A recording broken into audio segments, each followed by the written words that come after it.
So we're here about my new book, Beatles Gear, the Ultimate Edition. It originally came out in 2001, but it was much thinner.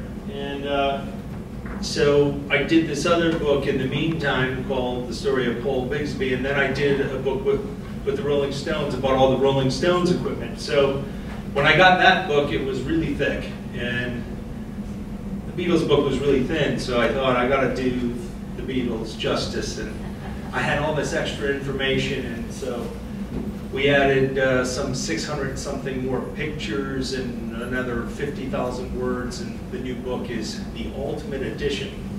And where to start, and the best place to start is always in the beginning. Before they were the Beatles, they were the Quarrymen. So here's George, John, and Paul playing these rather primitive instruments, European-made instruments.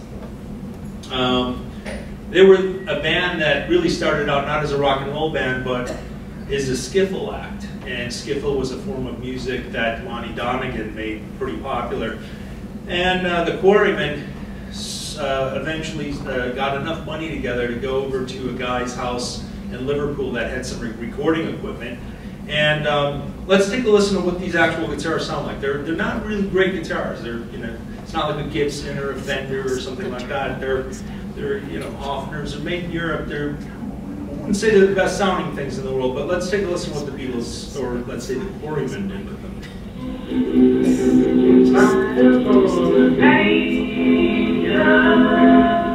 So that was George with his Hofner President guitar. This is the actual guitar. Though it's a primitive recording, you can kind of get a sense that it's, you know, not the best sounding instruments in the world, but that's all that was available at the time in England, because there was an actual trade embargo, and you couldn't import US-made instruments to England at the time. Not until late 1959 when the embargo got lifted. So as they were playing music as a skiffle band, they started to play some rock and roll songs, and they tried to electrify their actual instruments. And John Lennon was one of the first that got himself an electric guitar. Here he is playing the Hofner Club 40.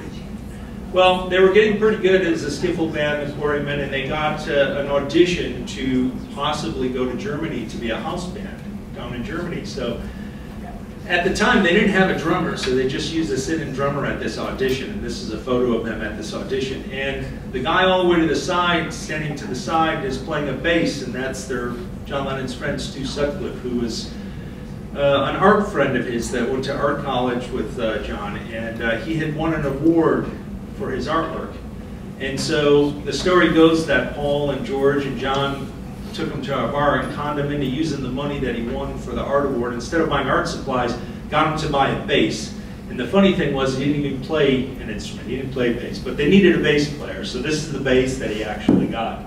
It was a Hofner. Well, they passed the audition and ended up going to Germany, and they were like the house band in the Indra Club. This is when they kind of turned into the Beatles. They were called the Silver Beatles before they went there, and then they changed their name to the Beatles.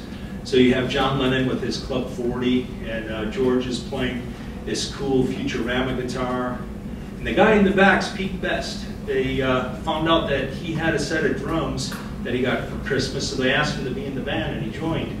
And then Paul's playing a Rossetti Solid 7, and then, of course, Stu playing that Hofner bass. John was the first guy to get an actual American-made instrument. See, at the time, a lot of the Liverpool bands that I interviewed when I did the research for the book, they were telling me that they all had that Buddy Holly album, the Crickets, where Buddy Holly's home, the Fender Stratocaster, and they all wanted that kind of a guitar. And in this photo, you see George Harrison playing this Futurama. George said years later that that was the closest thing he could get to an actual Fender Stratocaster. So, you know, that was the only thing available in England at the time. But it was John who got this Rickenbacker, and it's a guitar that he became very much associated with. This is the actual guitar as it exists today. The smaller version there is actually the same year, same model, but with an F-hole. That's how it would have looked when John actually first got it. The story goes that he bought it on time, so he put a deposit on it. He was supposed to show up to this German music store every week and keep on paying on it, but he made it out of Germany without ever paying it off in full. It was just kind of funny. So they finished their first stint in Germany. They went back to Liverpool, and Stu didn't go back with them. He stayed back in Germany, and he had this girlfriend there. So Paul became the stand-in bass player, but he was using his guitar. And the story goes that instead of going out and buying a proper bass, they stole piano strings and strung it up on the guitar because they couldn't even afford bass strings, so they put them on there. But the tension on the heavy strings on the guitar actually made the thing fall apart. So by the time they went back to Germany, Paul actually bought his first Hofner bass. This is an interesting picture because it shows Paul with a Hofner bass, and also Stu there with his Hofner.